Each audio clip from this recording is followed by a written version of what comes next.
हिमाद्रि तुंग श्रृंग से प्रबुद्ध शुद्ध भारती, स्वयं प्रभा समुज्ज्वला स्वतंत्रता पुकारती।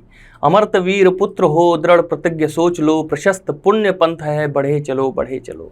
असंख्य कीर्ति रश्मियां विकीर्ण दिव्य दाहसी, सपूत मातृभूमि के रुको न शूर साहसी।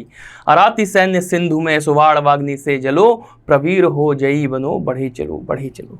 जयशंकर प्रसाद जी की ये पंक्तियां आप लोगों के जीवन में एक अप्रत्याशित ऊर्जा का संचार करने में पूरी तरीके से सक्षम है।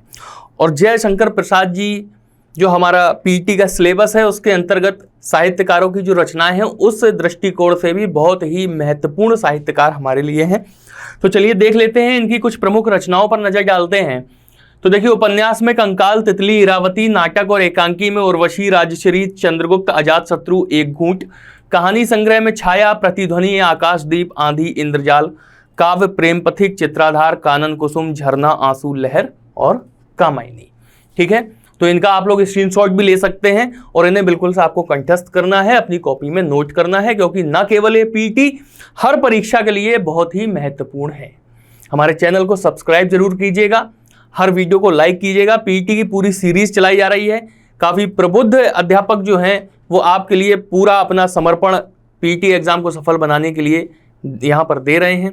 सुबह 6 बजे से लगातार क्लासेस चलती हैं, आप एक एक वीडियो फॉलो कर सकते हैं। अगर आप पहली बार आए हैं तो आप पुराने सारे वीडियो फॉलो करिएगा। पूरा पेपर आपको हमारे चैनल से यूसीआई डिजिटल यूपी एग्जाम से मिलने वाला है। पीटी की सारी प्लेलिस्ट को आप बहुत अच्छी तरीके से फॉलो करें और फिर आप ये देखें कि पीटी में आपके कितने नंबर बनते हैं, कितना परसेंटाइल आपका बनता है। चलिए हम लोग आगे बढ़ते हैं, आज की कार्रवाई अपनी शुरू करते हैं और पाठ्यक्रम पे एक बार फिर से हम नजर डालते हैं। तो देखिएगा, संधि, विलोम शब्द, पर्यायवाची, वाक्यांशों के लिए एक शब्द, लिंग, समश्रुत, भिन्नार्थक शब्द, मुहावरे, लोकोक्तियां, सामान्य शुद्धियां, लेखक और रचनाएं, अपठित गद्यांश का विवेचन एवं विश्लेषण और निर्धारित अंक इसके लिए हैं 15, जिसमें आप लोगों को पता है कि जो अपठित गद्यांश है बहुत ही महत्वपूर्ण पार्ट आपके लिए साबित होने वाला है। ये 10 अंक आपको दे रहा है 15 में, क्योंकि 2 गद्यांश है ना, तो दोनों क्या हैं, दोनों 5-5 के हैं। क्लियर है ना, तो इस पे हमें बहुत विशेष ध्यान देके चलना है। चलिए तो सबसे पहले चलते हैं हम लोग, देखिएगा 121 से 125 तक गद्यांश पर आधारित प्रश्न है। इस गद्यांश को हम पढ़ना शुरू करते हैं। शिक्षा को वैज्ञानिक और प्राविधिक मूलाधार देकर हमने जहां भौतिक परिवेश को पूर्णतया परिवर्तित कर दिया है और जीवन को अप्रत्याशित गतिशीलता दे दी है, वहां साहित्य, कला, धर्म और दर्शन को अपनी चेतना से बहिष्कृत कर मानव विकास को एकांगी बना दिया है। पिछली शताब्दी में विकास के सूत्र प्रकृति के हाथ से निकलकर मनुष्य के हाथ में पहुंच गए हैं, विज्ञान के हाथ में पहुंच गए हैं और इस बंद गली में पहुंचने का अर्थ मानव जाति का नाश भी हो सकता है। इसलिए नैतिक और आत्मिक मूल्यों को साथ साथ विकसित करने की आवश्यकता है, जिससे विज्ञान हमारे लिए भस्मासुर का हाथ ना बन जाए। ठीक है, व्यक्ति की शुद्धता यदि राष्ट्र की शुद्धता बन जाती है तो विज्ञान भस्मासुर बन जाता है। इस सत्य को प्रत्येक क्षण सामने रखकर ही अणु विस्फोट को मानव प्रेम और लोकहित की मर्यादा दे सकेंगे। अपरिसीम भौतिक शक्तियों का स्वामी मानव आज अपने व्यक्तित्व के प्रति आस्थावान नहीं है और प्रत्येक क्षण, ये थोड़ा सा यहाँ पे गड़बड़ लिखा हुआ है, प्रिंट मिस्टेक है, इसे चेक हम लोग सही कर लेते हैं। इसे यहाँ पे काट देंगे, यह है प्रत्येक, ठीक है ना, इसे प्रत्येक पढ़ेंगे।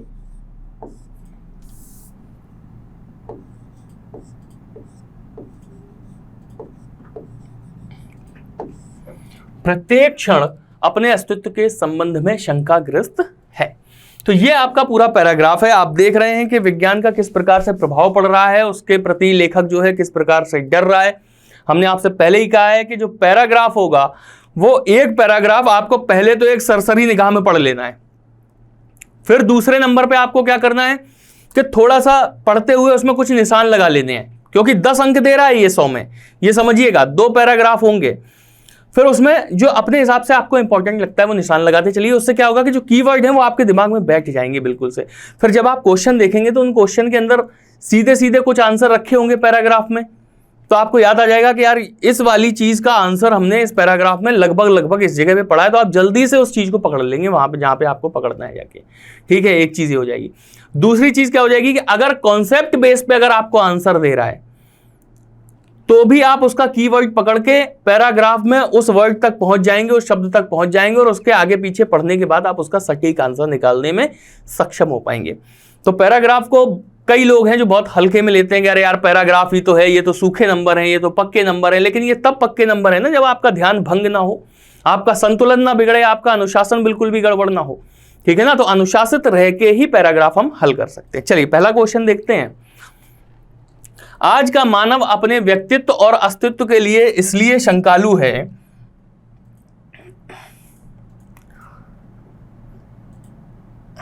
देखिए, आज का मानव अपने व्यक्तित्व और अस्तित्व के लिए इसलिए शंकालु है क्योंकि मानव ईश्वर के प्रति आस्थावान नहीं है, वह सीमित भौतिक शक्तियों का स्वामी है, वह विज्ञान की विध्वंसक शक्तियों से भयभीत है, उसका आत्मविश्वास लुप्त होता जा रहा है।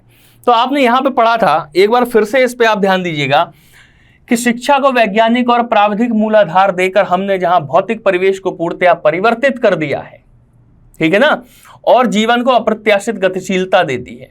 पढ़ रहे हैं ना, भौतिक परिवेश को पूर्णतया परिवर्तित कर दिया है और जीवन को अप्रत्याशित गतिशीलता दे दी है, ठीक है ना। तो अब क्या है, वहां साहित्य, कला, धर्म और दर्शन को अपनी चेतना से बहिष्कृत कर मानव विकास को एकांगी बना दिया है। पिछली शताब्दी में विकास के सूत्र प्रकृति के हाथ से निकलकर मनुष्य के हाथ में पहुंच गए हैं, विज्ञान के हाथ में पहुंच गए, और इस बंद गली में पहुंचने का अर्थ मानव जाति का नाश भी हो सकता है। इसलिए मानव जाति का नाश भी हो सकता है, इसलिए नैतिक और आत्मिक मूल्यों को साथ साथ विकसित करने की आवश्यकता है, जिससे विज्ञान हमारे लिए भस्मासुर का हाथ ना बन जाए, ठीक है। अब देखिए, व्यक्ति की क्षुद्रता यदि राष्ट्र की क्षुद्रता बन जाती है तो विज्ञान भस्मासुर बन जाता है। सत्य को प्रत्येक क्षण सामने रखकर अणु विस्फोट को मानव प्रेम और लोकहित की मर्यादा दे सकेंगे। अपरिसीम भौतिक शक्तियों का स्वामी मानव आज अपने व्यक्तित्व के प्रति आस्थावान नहीं है। देखिए क्या लिखा है, अपरिसीम भौतिक शक्तियों का स्वामी मानव आज अपने व्यक्तित्व के प्रति आस्थावान नहीं है। और क्या लिखा है, आज का मानव अपने व्यक्तित्व और अस्तित्व के लिए शंकालु है, यानी कि आस्थावान नहीं है, उसका अपने व्यक्तित्व और अस्तित्व में आस्था नहीं रह गई, विश्वास नहीं रह गया। इसका मतलब वो सशंकित है कहीं ना कहीं। उसका कारण क्या है कि वह अपरिसीम भौतिक शक्तियों का स्वामी हो गया है, अपरिसीम भौतिक शक्तियों का स्वामी हो गया। तो यानी कि वह सीमित भौतिक शक्तियों का स्वामी होता जा रहा है, ठीक है, क्लियर। आगे बढ़ते हैं हम लोग। हमारी विज्ञानाधारित शिक्षा की सर्वाधिक महत्वपूर्ण देन है। क्या देन है? विज्ञानाधारित शिक्षा की सर्वाधिक महत्वपूर्ण देन, यानी कि विज्ञान के आधार पर जो हमारी शिक्षा है उसकी सर्वाधिक महत्वपूर्ण देन क्या है? जीवन का अपरिसीम भौतिक विकास, जीवन का सर्वांगीण विकास, जीवन का एकांगी विकास, गतिशील जीवन का प्रत्यावर्तन।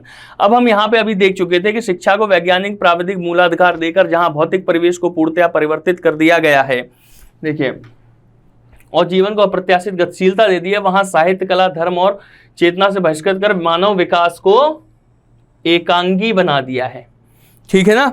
तो इसका मतलब क्या हुआ कि जीवन का एकांगी विकास हुआ है, सर्वांगीण विकास नहीं हुआ। हम पिछली क्लासेस में आपको बता चुके हैं कि सर्वांगीण का अपोजिट जो है, विलोम शब्द जो है, वो एकांगी होता है, ठीक है ना। तो देखिएगा, जीवन का एकांगी विकास, क्लियर है। आगे बढ़ते हैं। मानव जीवन को भस्मासुर बनने से कैसे रोक सकता है? भौतिक जीवन मूल्यों का निर्धारण करके, नैतिक आत्मिक मूल्यों को विकसित करके, प्रकृति जगत का पूर्ण स्वामित्व प्राप्त करके, मानव सभ्यता का विनाश करके। नैतिक आत्मिक मूल्यों को विकसित करके। अब देखिएगा, ये देखिए, नैतिक और आत्मिक मूल्यों को साथ साथ विकसित करने की आवश्यकता है, जिससे विज्ञान हमारे लिए भस्मासुर का हाथ ना बन जाए। बात क्लियर हुई ना? 3 बार पैराग्राफ पढ़ने का फायदा क्या हुआ कि अब हम ये पिक करने लगे हैं कि कौन सा शब्द हमने किस जगह पढ़ा हुआ था। तो भस्मासुर बनने से कैसे रोक सकता है? नैतिक आत्मिक मूल्यों को विकसित करके, नैतिक आत्मिक मूल्यों का विकास करके भस्मासुर बनने से रोक सकता है। चलिए आगे बढ़ते हैं। आधुनिक मानव विकास को सर्वांगीण नहीं कहा जा सकता है, क्योंकि विकास के सूत्र मानव के हाथ में है। भौतिक परिवेश पूर्णतया परिवर्तित हो गया है। साहित्य, धर्म, कला आदि मानव चेतना से निर्वासित है। जीवन में आशातीत गतिशीलता का समावेश नहीं हुआ है। तो देखिएगा, यहां पे क्लियर लिखा हुआ है आपका, साहित्य, कला, धर्म और दर्शन को अपनी चेतना से बहिष्कृत कर मानव विकास को एकांगी बना दिया है, ठीक है ना। यानी कि साहित्य, कला, धर्म और दर्शन को अपनी चेतना से क्या कर दिया है? बहिष्कृत कर दिया है। इस कारण क्या है? मानव का विकास एकांगी हो गया है, सर्वांगीण नहीं रह पाया। बात आई समझ में? यानी कि साहित्य, धर्म, कला आदि मानव चेतना से क्या है? निर्वासित हो गए हैं, बाहर हो गए हैं, ठीक है, इसलिए पूरा विकास नहीं हो पाया। सर्वांगीण विकास के लिए तो आपको साहित्य, धर्म, कला, दर्शन, इन सारी चीजों की आवश्यकता होती है। और विज्ञान के चक्कर में क्या हुआ है कि लोगों का धर्म, कला, दर्शन, इन सारी चीजों से विश्वास उठ चुका है। वो हर चीज को साइंस के दृष्टिकोण से देखने लगे हैं, जबकि साइंस क्या है? साइंस केवल एक शोध है, साइंस सब कुछ नहीं है। ठीक है ना, ये ध्यान रखना है। और जो लोग मतलब आज की जो नए लोग हैं, उन्होंने क्या किया है लेखक के अनुसार कि उन्होंने साइंस को ही सब कुछ मान लिया है, इसलिए वो अपने साहित्य से, अपने धर्म से, अपनी संस्कृतियों से, कला से, परंपराओं से उनसे दूर होते जा रहे हैं। जबकि अगर आप ध्यान से देखेंगे तो जो भी परंपराएं हैं वो कहीं ना कहीं वैज्ञानिक रूप से हमारे पूर्वजों ने उन्हें हमारे ऊपर स्थापित करने की उनकी कोशिश की थी। जैसे उन्होंने कहा कि आप पीपल की पूजा कीजिएगा, आप नीम की पूजा कीजिए, आप बरगद की पूजा, ये प्राकृतिक तौर पर ये हमारे लिए बहुत ही महत्वपूर्ण वृक्ष होते हैं। अगर आपके घर में कोई परंपराएं हैं, आप उन परंपराओं को देखिए और फिर आप ये देखिए कि अगर हम इस परंपरा को मानते हैं तो हम बुनियादी रूप से कहाँ पे किसी ना किसी लाभ में हम इसमें हैं, ये हमारे लिए किस तरीके से फायदेमंद है। तो इन चीजों के लिए हमारे पूर्वजों ने हमारे ऊपर जो है सांस्कृतिक परंपराओं को बनाकर और हमारे ऊपर थोपा ताकि इन चीजों का अस्तित्व बना रहे। वो भी एक वैज्ञानिकता थी, ठीक है ना। लेकिन आज की वैज्ञानिकता जो है वो क्या करती है कि वो पुरानी चीजों को हर तरीके से नकारने का प्रयास करती है। इस कारण से मानव का विकास सर्वांगीण ना होकर एकांगी रह गया है। ये इतनी व्याख्या थोड़ी आवश्यक थी इस चीज के लिए, ठीक है। चलिए आगे बढ़ते हैं। अणु विस्फोट को मानवतावादी की परिभाषा देना तभी संभव है। देखिए, अणु विस्फोट की बात हो रही है कि मानवतावादी की परिभाषा देना तभी संभव है जब क्षुद्रता को राष्ट्र की क्षुद्रता न बनने दिया जाए। क्षुद्रता जब राष्ट्र की क्षुद्रता बन जाए, क्षुद्र भावनाओं का उन्नयन हो, उदात्त भावनाओं को विकसित किया जाए। तो बस सीधी सी बात यही है कि क्षुद्रता यदि राष्ट्र की क्षुद्रता बन जाती है तो विज्ञान भस्मासुर बन जाता है।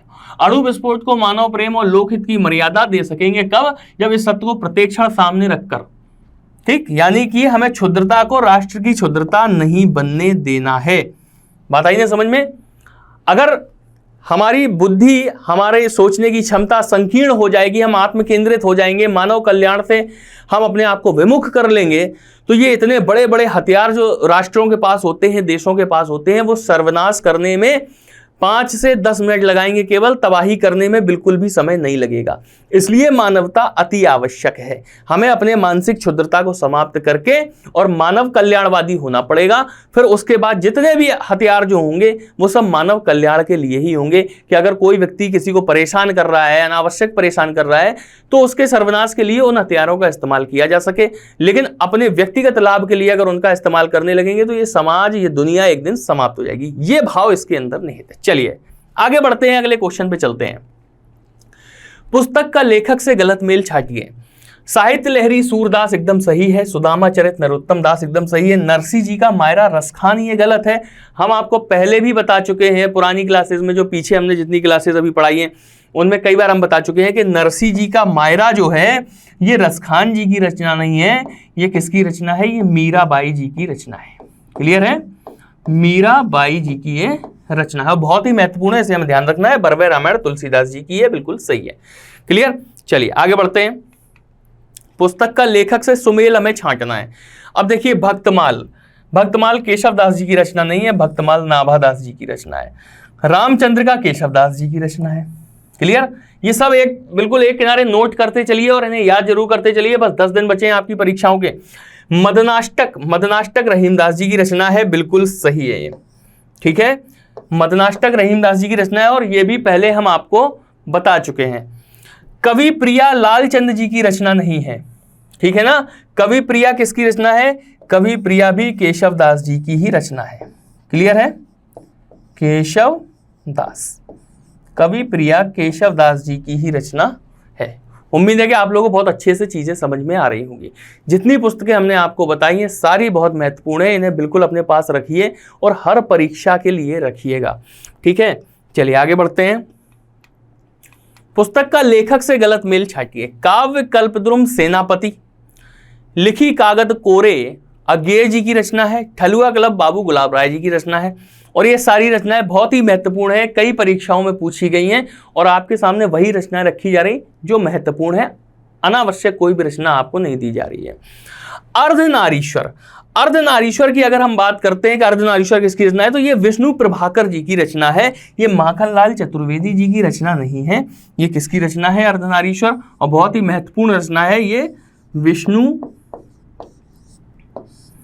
प्रभाकर। क्लियर है, नोट कर लीजिएगा इसे भी। ठीक, चलिए काव्य कल्पद्रुम सेनापति जी की रचना है, लिखी कागद कोरे अज्ञेय जी की रचना है, ठलुआ क्लब बाबू गुलाब राय जी की रचना है, अर्धनारीश्वर विष्णु प्रभाकर जी की रचना है। क्लियर, चलिए आगे बढ़ते हैं। कौन सा शब्द द्विज का अनेकार्थी नहीं है? देखिए हमने आपको बताया था कि द्विज का अर्थ क्या होता है, पहले ये समझ लीजिए। द्विज का अर्थ होता है 2 बार जन्म लेने वाला, ठीक है ना, 2 बार जन्म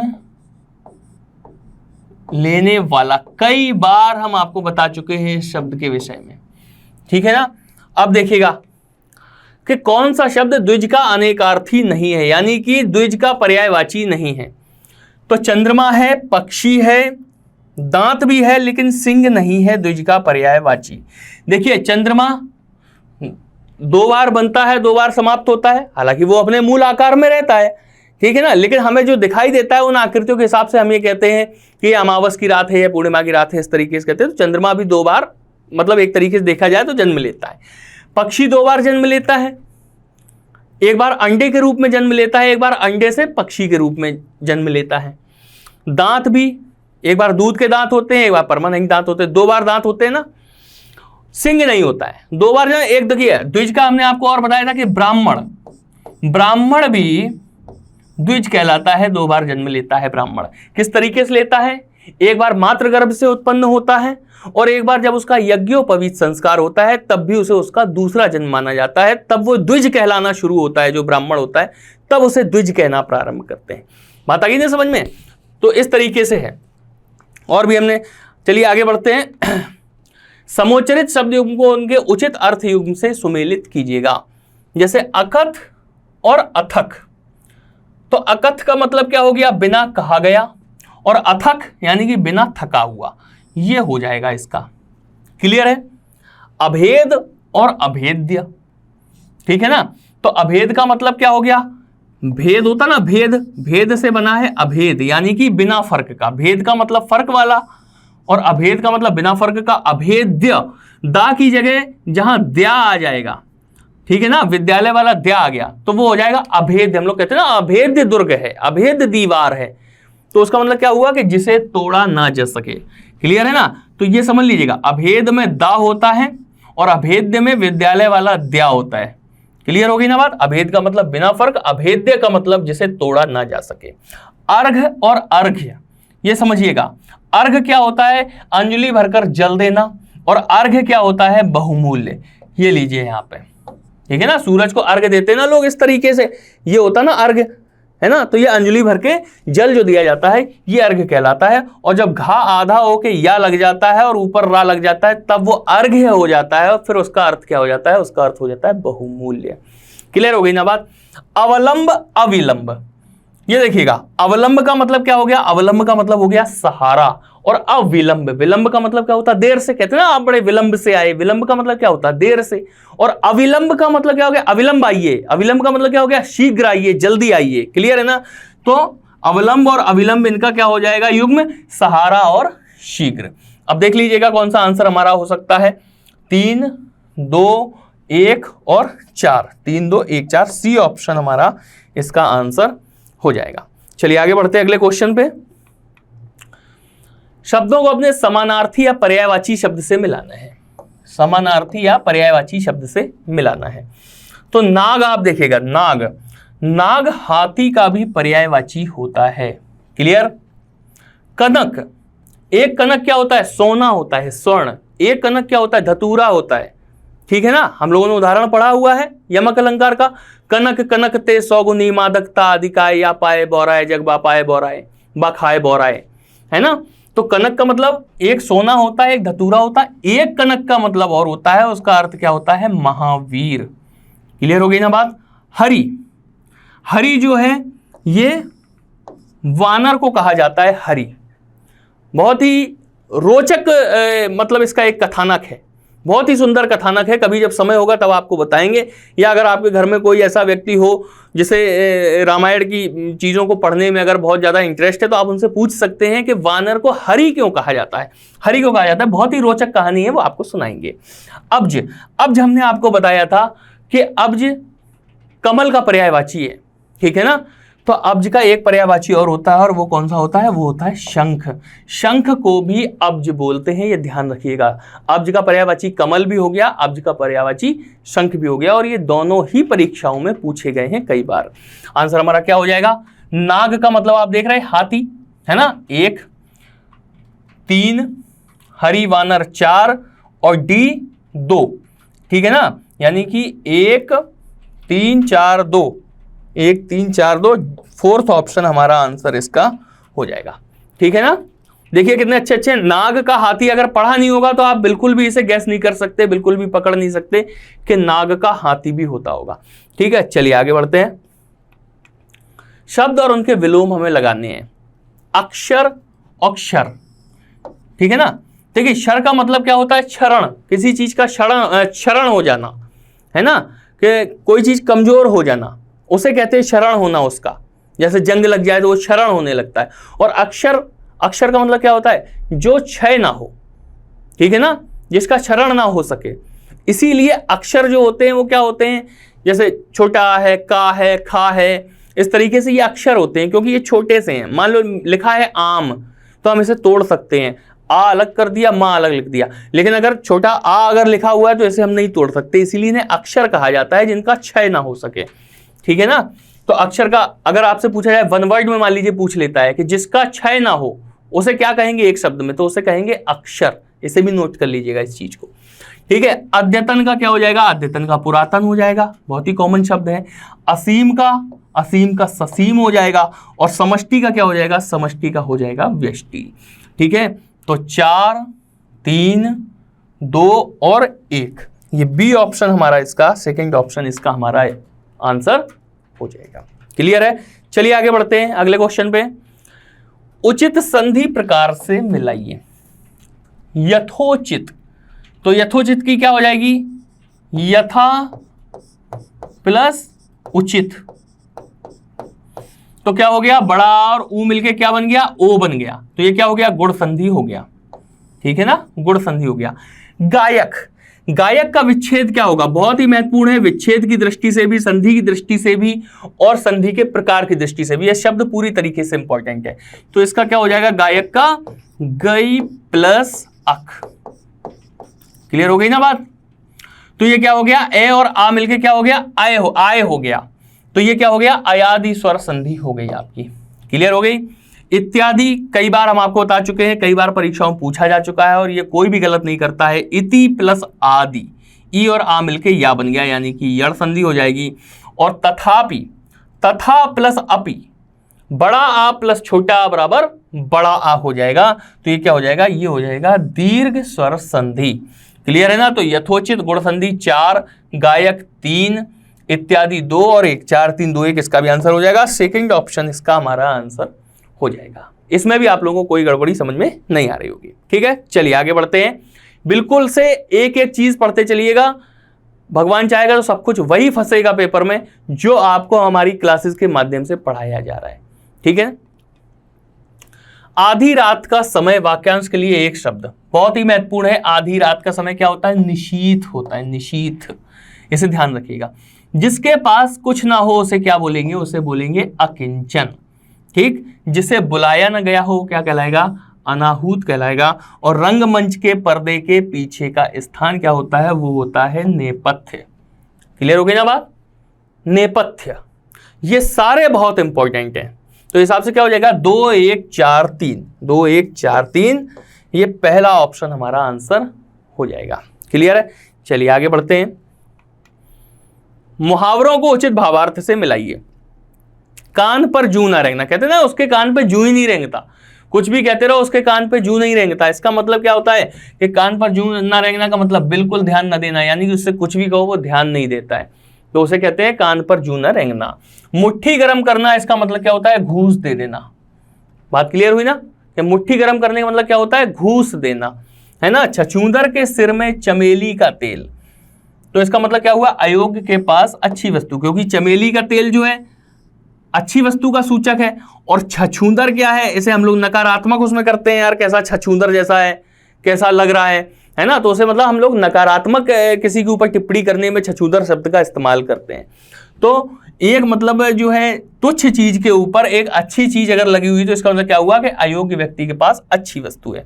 भय गति सांप छछूंदर केरी, इसका क्या मतलब हो जाता है, इसका मतलब हो जाता है दुविधा में पड़ जाना। कई बार ये पूछा गया, मोस्ट इंपॉर्टेंट मुहावरा है। तो 2 1 4 3 इसका भी आंसर हो जाएगा। पहला ऑप्शन हमारा आंसर इसका हो जाएगा। क्लियर है ना, उम्मीद है कोई भी दिक्कत आप लोगों को नहीं आ रही होगी। चलिए आगे बढ़ते हैं अगले क्वेश्चन पे। शुद्ध शब्द का चयन करना है। उपलक्ष्य, कुशासन, प्रशंसा, दीपिका। देखिए उपलक्ष्य बिल्कुल गलत लिखा हुआ है। शुद्ध कैसे लिखेंगे इसे इस तरीके से शुद्ध लिखेंगे, उपलक्ष्य। क्लियर है, उपलक्ष्य। कुशासन इस तरीके से नहीं लिखेंगे, इसे लिखेंगे कुशासन। ठीक है। प्रशंसा एकदम सही लिखा हुआ है, और दीपिका नहीं होता है, क्या होता है, दीपिका होता है। ठीक है ना, दीपिका। ठीक है, दा पे बड़ी की मात्रा होती है। क्लियर, इसमें तो कोई दिक्कत रही नहीं होगी। चलिए आगे बढ़ते हैं। शुद्ध शब्द का यहां भी चयन करना है। भस्म में ये वाला सा नहीं होगा, भस्म में होता है ये वाला सा, भस्म। ठीक है। फाल्गुन में क्या होगा,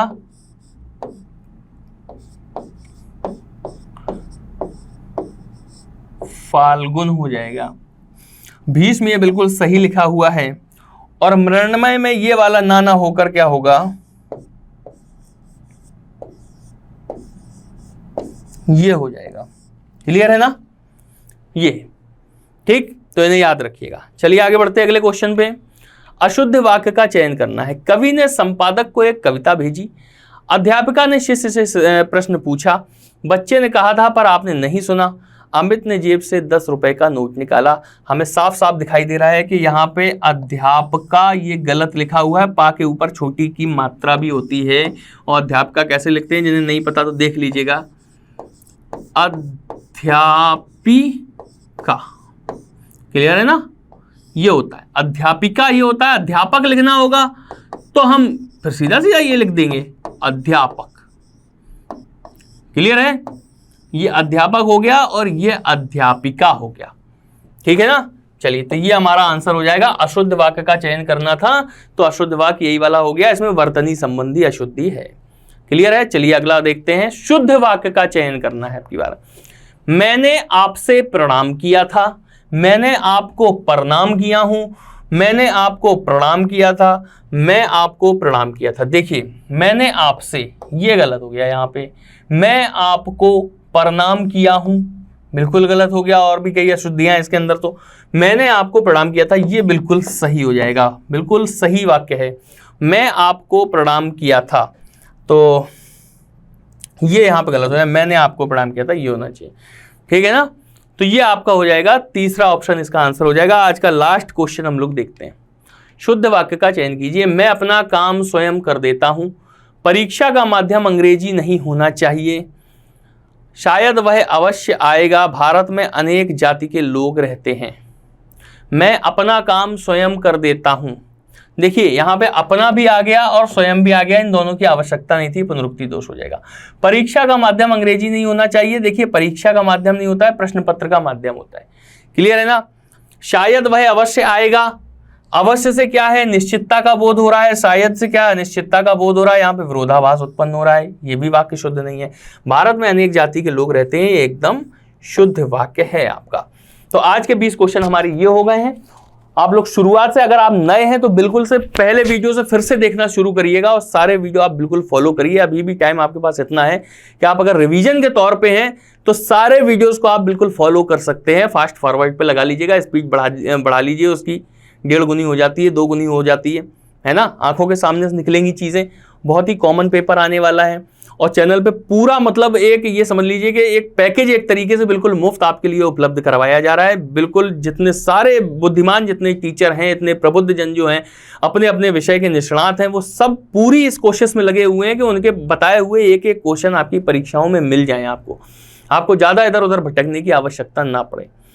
तो अगर हम लोग इतनी मेहनत कर रहे हैं, एक पूरी टीम अगर इतनी मेहनत कर रही है आपके लिए, तो आपका ये फर्ज बनता है कि अगर आपने चैनल को सब्सक्राइब नहीं किया है तो चैनल को सब्सक्राइब कीजिएगा, वीडियो को लाइक जरूर कीजिएगा, शेयर कीजिए अपने दोस्तों के पास तक और कमेंट करके बताइए कि वीडियो आपको कैसा लगा। मिलते हैं अगले वीडियो में कुछ नए क्वेश्चंस के साथ। बहुत बहुत धन्यवाद।